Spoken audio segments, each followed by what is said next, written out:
Oh, if you could only see behind the scenes. Good afternoon. I'm Erik Sandoval in for Julie Broughton is usually who sits in this seat. I had to think of her name for a second. It's been a while since I've actually seen her.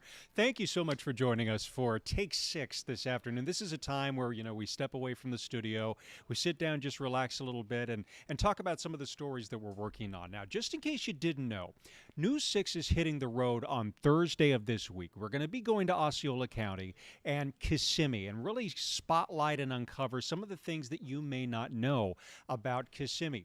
For a while now, we've been reaching out to News 6 viewers and asking them what they want to see covered. And one of the things that we heard from you about was infrastructure and road construction, the lack of roads that are being constructed, and the roads that are just nonstop.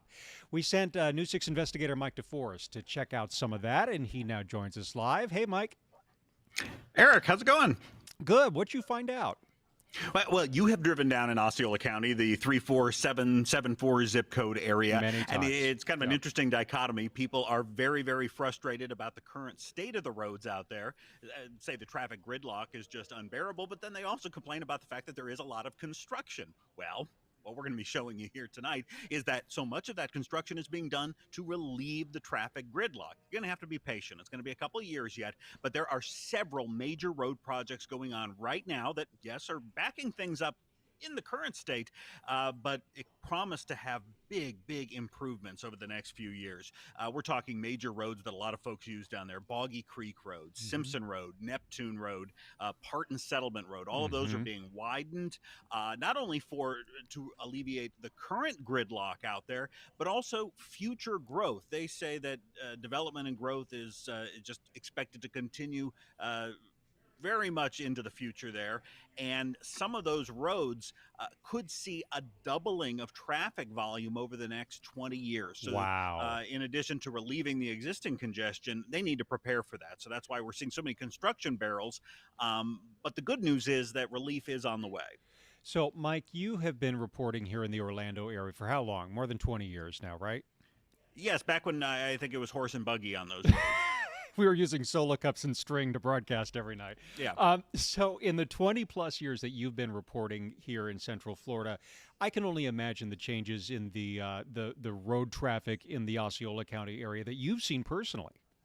Oh, I think anybody who travels down that way, whether regularly or even occasionally, knows that you need to plan extra time for traffic. And particularly the folks who live down there and are every day passing these major roads, as each year goes by, it just gets harder and harder to get from one side of town to the other.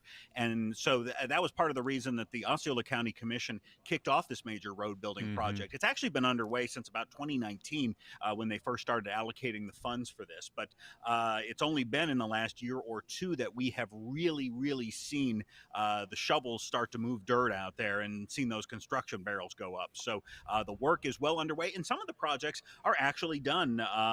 Bill Beck Boulevard was a biggie that they wanted to get done. It's actually been done for about a year now.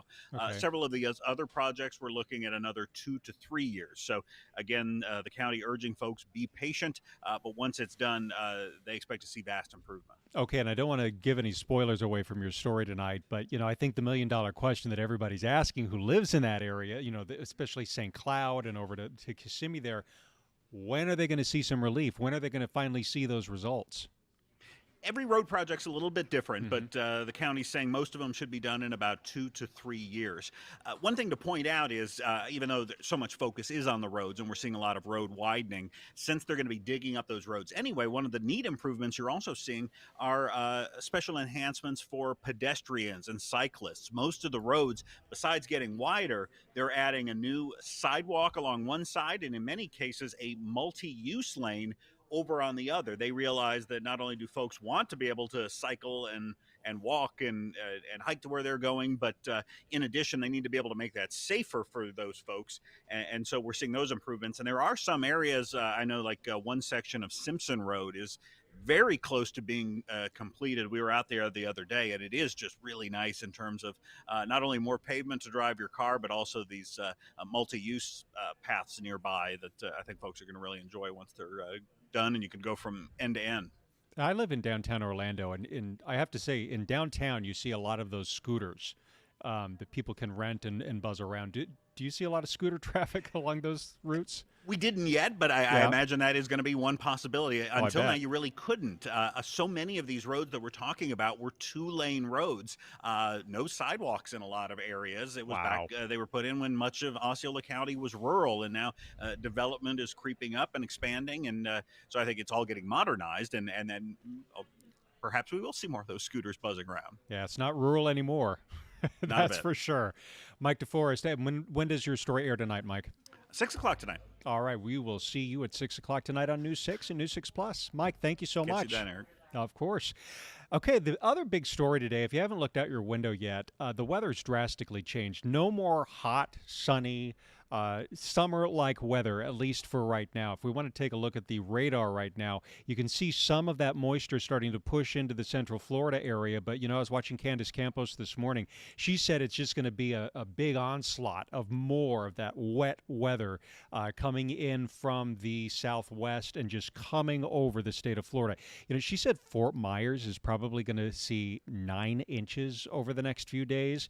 We're probably going to see about 5 inches, which is still quite a lot of rain, but she made sure that we knew we are still in a drought situation. So any rain that we're getting at this point is welcome rain.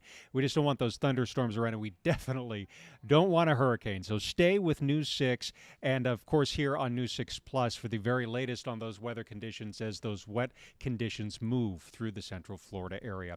Our next newscast is at 4 o'clock on News 6 and News 6 Plus. I'm Erik Sandoval in for Julie Broughton today. We hope you have a great afternoon. Thanks for joining us.